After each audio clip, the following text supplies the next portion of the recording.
So I love anime. I've been into it almost as long as I can remember. I got into it because my best friend in kindergarten was really a huge fan of Sailor Moon. And I I met a lot of friends and my girlfriend through it. What most Americans know is you can see is some children's franchises, maybe a couple famous movies, and really weird porn. But there are a gajillion subgenres, 4 major genres based on demographics. Shoujo aimed at girls, shonen aimed at boys, josei aimed at women, and seinen aimed at men.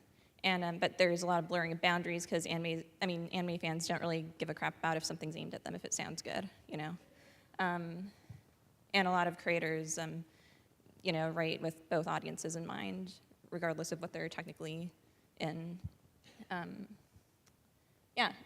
While there's maybe some sexism from male fans towards female fans if for critiquing or liking things that are aimed at male fans, or some guys might get crap for being into girly series. We generally share each other's toys with less problems than most nerd fandoms.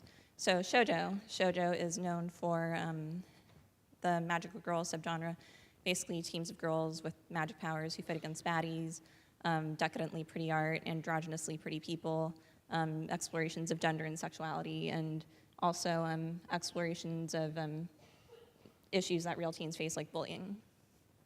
So kind of an interesting mix of fantasy and reality there.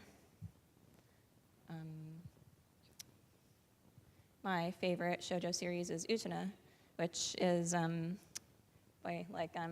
the best American analogy I can come up for it.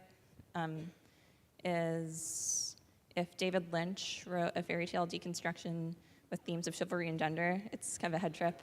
Its director has made a couple other later series that are also very good and worth checking out. So you should look that up. And they are also head trips. So yeah. Shonen. Shonen is known for a lot of action, fightiness, protagonists who want to be like the best, pirate or ninja or bread baker or whatever. Sports shows. Not so much into the real life teen issues like shoujo, which is why, my top recommendation is Attack on Titan, which is basically what happens when you combine the trappings of the zombie genre with some really interesting fantasy world building. It's kind of old Europe inspired. And it's the huge smash hit right now.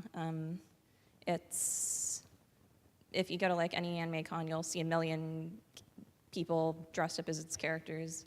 I'm hooked myself. Josei has a lot of, it's known for its themes of personal growth, kind of coming into your own as an adult, the one that's aimed at women. So I'm just using a tree as like a metaphor for growth.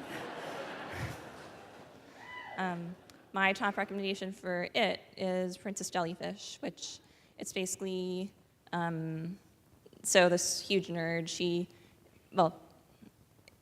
think, if you like Jane the Virgin for being a show about a woman who's geeky for a very specific thing with a lot of self-awareness and weirdness, you'll probably like Princess Jellyfish.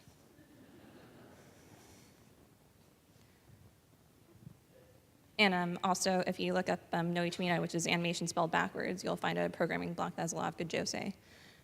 Seinen is the most prolific genre.